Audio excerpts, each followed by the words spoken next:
Oi, aqui é o Padre Arthur, do Clube de Leitura Mãe Amável, e hoje nós vamos refletir um pouquinho sobre o quinto domingo depois de Pentecostes, que tem como evangelho aqueles trechos a partir do versículo 20 do capítulo 5 de São Mateus, em que Nosso Senhor vai explicar como se deve interpretar o mandamento, o quinto mandamento, não matar, né? E Nosso Senhor fala que existe o pecado, claro, de matar, né? Quem matar será submetido ao juízo do tribunal, foi isso que foi dito aos antigos. Mas eu vos digo, né? Nosso Senhor está aqui no Sermão da Montanha, em que ele vai é, explicando, né? Ou seja, aos antigos foi dito tal coisa, eu porém vos digo. E ele vai aperfeiçoando e acrescentando e é, trazendo a plenitude à lei.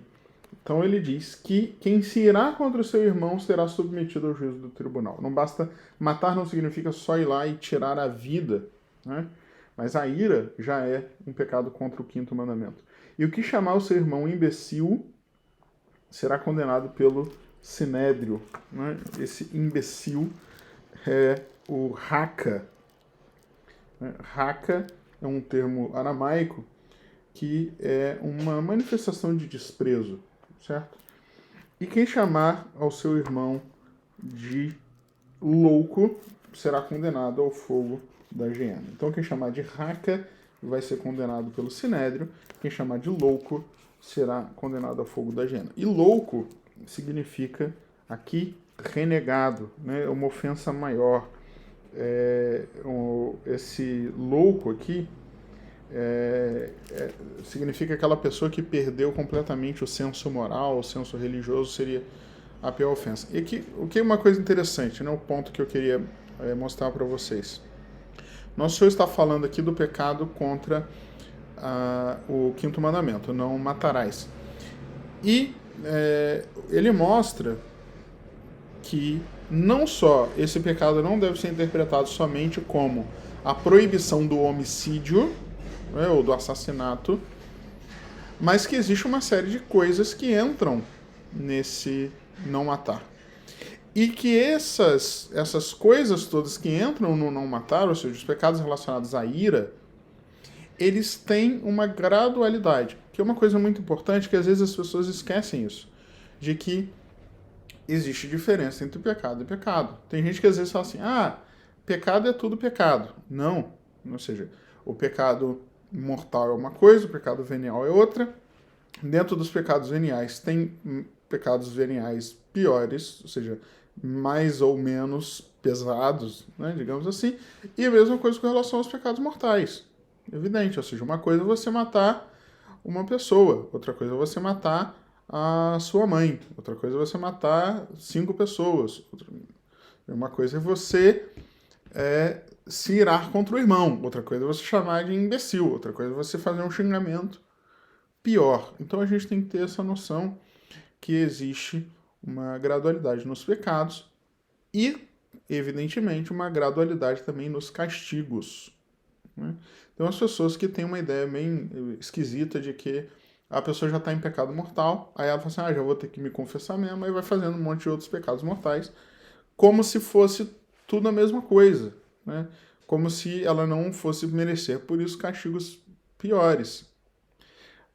Então a gente tem que ter muito claro isso, né? Então, existe sim essa diferença. Às vezes a gente pergunta as coisas para as pessoas no confessionário e as pessoas elas vivem meio como se fosse a mesma coisa. E também tem uma coisa muito, né, curiosa e ruim também que a gente percebe é que as pessoas normalmente não têm muito senso de proporção e hierarquia com relação aos pecados.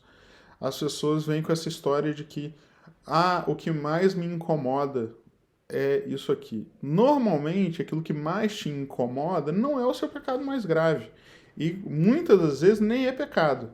Então a pessoa, ela está super incomodada com um negócio que nem é pecado, que é só sentimento, e aquilo que é pecado de fato, que é pecado grave, não incomoda de maneira alguma. Então, isso é uma coisa assim que a gente deveria... Claro, aqui eu não vou dar uma aula de moral aqui, nem explicar tudo isso. Eu só estou fazendo uma lembrança para vocês. Né? Ou seja, a gente tem que ter sempre essa consciência de que existem os pecados, eles têm o seu peso diferente, e que o que define o grau do meu pecado, se ele é maior ou menor, não é o meu sentimento com relação a ele, mas é a objetividade da coisa.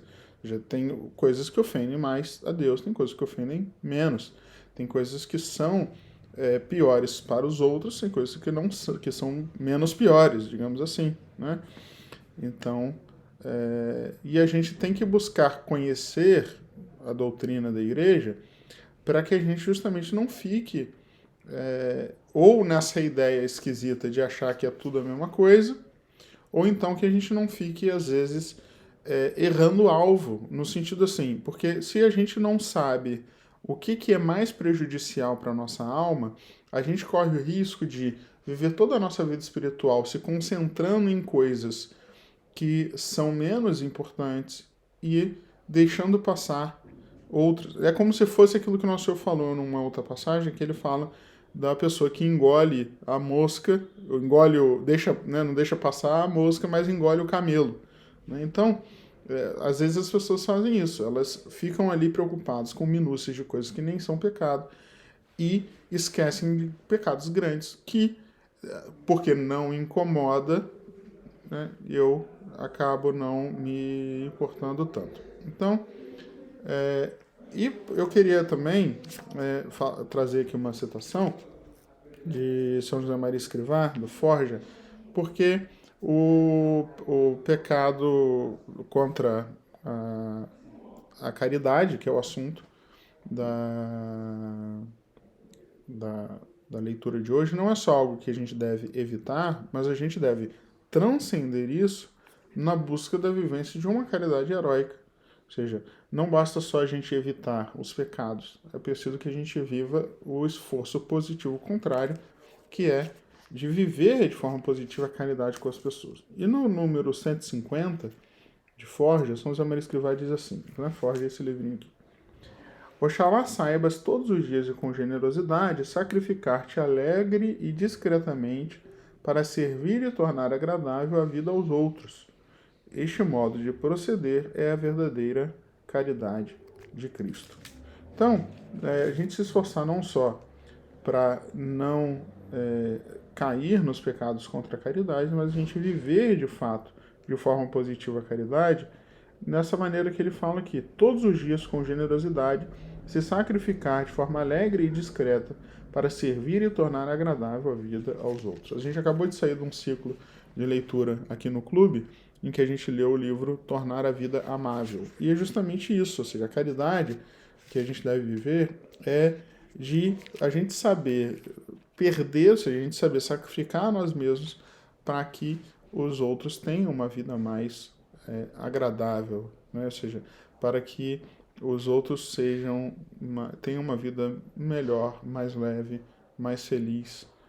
Isso é caridade, é o serviço que a gente faz em prol do bem dos outros. Evidentemente, o bem principal é o bem da alma, a santificação das pessoas, mas também nas coisas simples, que a maioria das vezes a oportunidade que vai surgir para nós são dessas coisas simples, né? Da gente fazer pequenos gestos de atenção, pequenos gestos de disponibilidade, que vão fazer com que as pessoas se sintam amadas e elas um dia, né, podem perceber que nós fazemos isso porque nós amamos a Cristo e em Cristo nós as amamos também. Então é isso, né? A mensagem de hoje é essa, né? Resumindo, né, os dois pontos principais é da gente ficar sempre atento a essa questão da gradualidade dos pecados, que é uma das lições do Evangelho de hoje, e também com relação à caridade, que é o assunto que nosso Senhor usa para explicar essa questão da gradualidade, da gente se recordar de não só evitar os pecados de ira, mas de fazer o contrário, ou seja, da gente ser pessoas de tal maneira amáveis que nós tornamos amáveis também todos os passos da vida dos nossos irmãos. Deus abençoe.